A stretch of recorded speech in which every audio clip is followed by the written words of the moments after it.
Hi dear friends and viewers, welcome back to my channel. I'm VINAY Kumar, Basics of Physics. Dear friends, in this video we are going to discuss about one of the most important topic, that is the explain conduction, convection and radiation with examples. This is the most important question, children, in intermediate first year physics.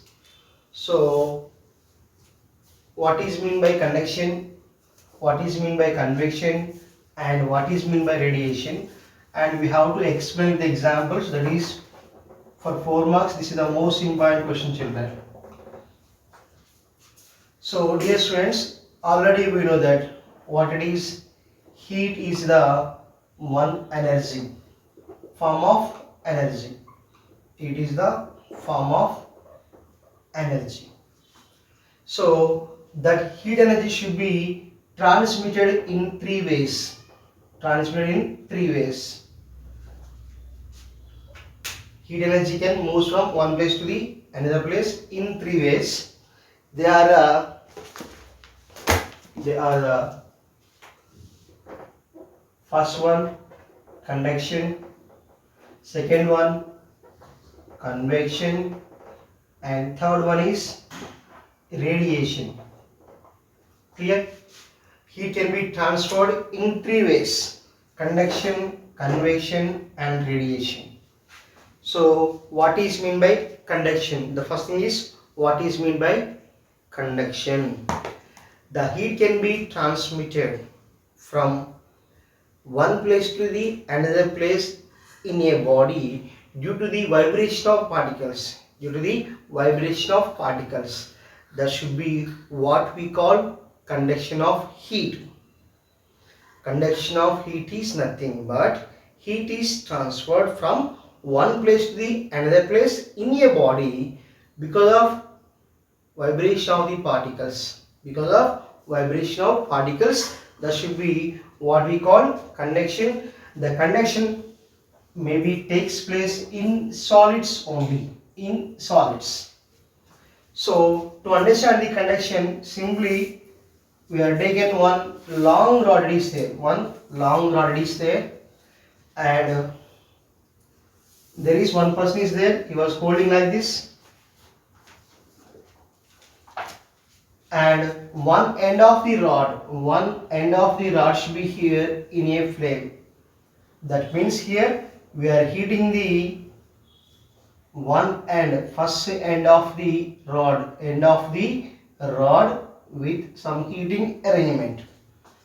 So children, we are not directly heating the entire rod, just only we are heating the just part of the rod. So one end of the rod should be in the hand of the one person. Clear? Simply we are holding one long rod and one end should be kept in the fire or flame or with any heating arrangement. Initially we are not getting any heat, but after few minutes we can feel heat. Why? Because of conduction of heat. Then what's happening there? So children, the first thing here, it is the first part. At this part I am drawing here some particles are there, some solid particles are there. These particles will absorb the heat. When they can absorb the heat, they can be excited. When they can be excited, they will make some vibrations. They can make some vibrations in any directions.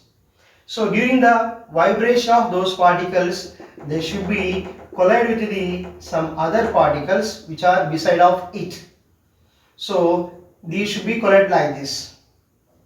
So here some particles are gets heated and these particles are vibrated. When they are vibrated, they will make some collisions with the surrounding particles. During the collision, they can transfer heat from this place to this place. But you have to remember, the particles which are vibrating, they do not leave their original positions. They should be vibrates at that positions only. So the process will be continued from here to here. After some time, he can feel warm or heat.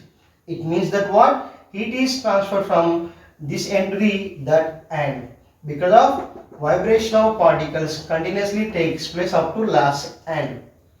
That is what we call here conduction. Clear? What is conduction of the heat? Simply heat is transferred from one end to the another end of a rod because of vibration of particles. That phenomena what we call conduction. Clear? And next means here what is meant by convection. The convection is the another process of transmission of heat. Another process of transmission of heat.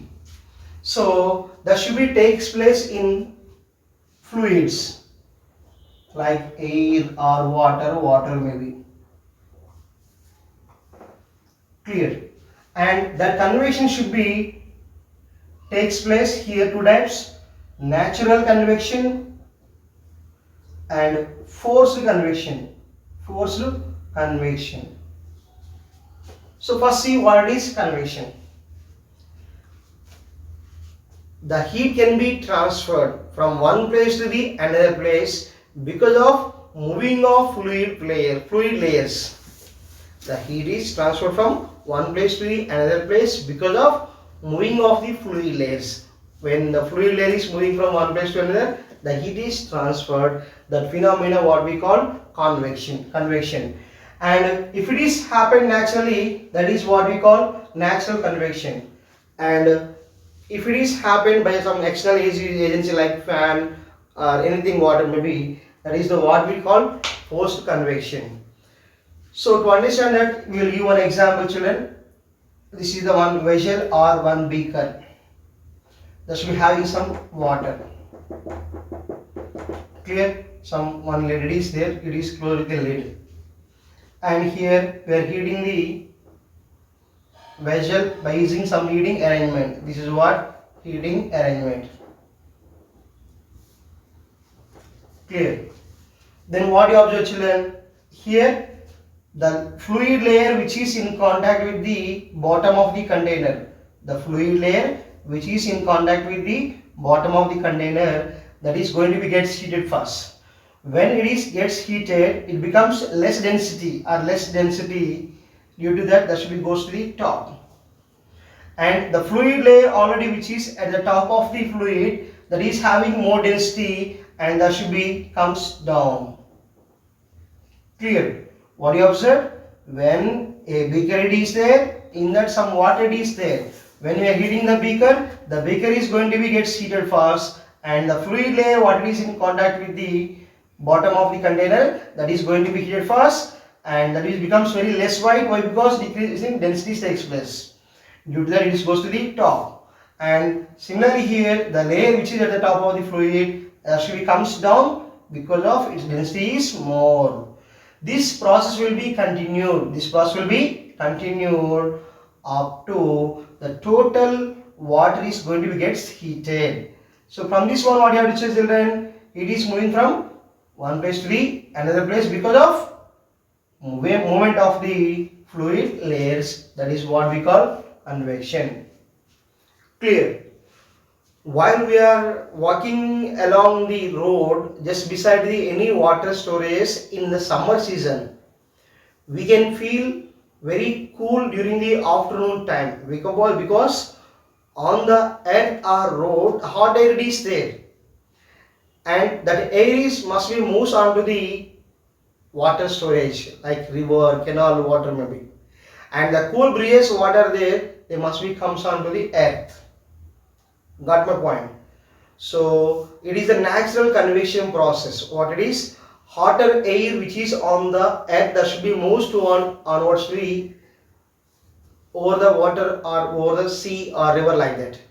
Already the cool air what it is there, that should be comes to the earth. It is continuously going on. That should be what we call convection process. The heat is transferred along with the movement of the air. So this is another example for convection. And for example here, if it is in a room, it is there, it is too hot.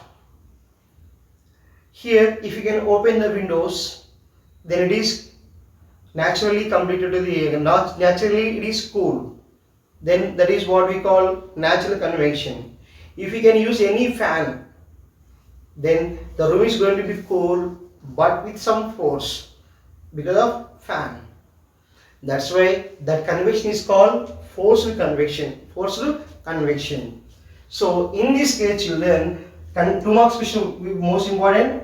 What is mean by conduction and what is mean by convection and what is mean by radiation?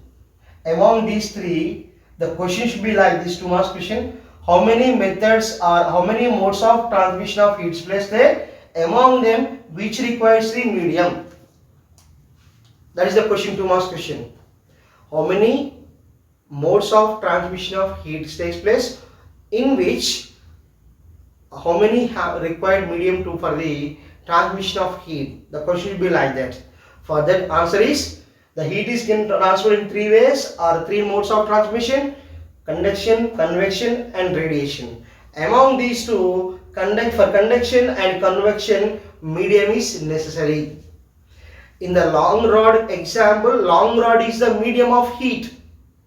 The heat is transmitted through the rod only. That's why the rod can be taken as medium. In this example, what I am going to say, the heat is transferred because of movement of the layers. That's why here water is the medium of the heat. That's why conduction and convection both are the required, both requires the medium for transmission of heat. For radiation, there is no required of any medium. Radiation do not require any medium. Why? Because let's see here. What is mean by radiation? What is mean by radiation, children? What is the radiation process? For example, when you are standing in the sunshine for a long time, then if you can keep your hand on the hair, what you can identify? It becomes hot. It becomes hot. Why? Because here sunlight is falling, our black hair will absorb the heat. Not only absorption, at the same time the hair will reflect or emits the absorbed heat. That's why we can feel heat. Clear? So radiation means if any body can emits the heat from itself, then it is called radiation process. That means heat can be transferred from one body to the another body without any medium. That phenomena is called radiation. Best example for that, radiation, sunlight is coming through the vacuum and at the same time it is passing through the atmosphere. So sun emitted the radiation. That radiation is passed through the vacuum. Clear? And the should be passes through the atmosphere also. That's why what you have to say, radiation do not require any medium. So, and you have to remember, children, radiation can move with the velocity of light. The radiation of velocity and light of velocity both are similar, and the radiation also exhibits the properties of light like reflection, refraction, diffraction and polarization. So radiation can emit all the properties of almost all light properties. So children, this is about the what is the conduction, convection and radiation and their examples. So dear students, if you can understood this one, like, share, comment the video, and if you can satisfied with my lessons, you can share my channel to your friends also. Clear? In our channel, so many intermediate first year topics are there. If you want to get any particular topic, then go to the playlist and check the playlist with concerned chapter name. Okay na? Thank you for watching.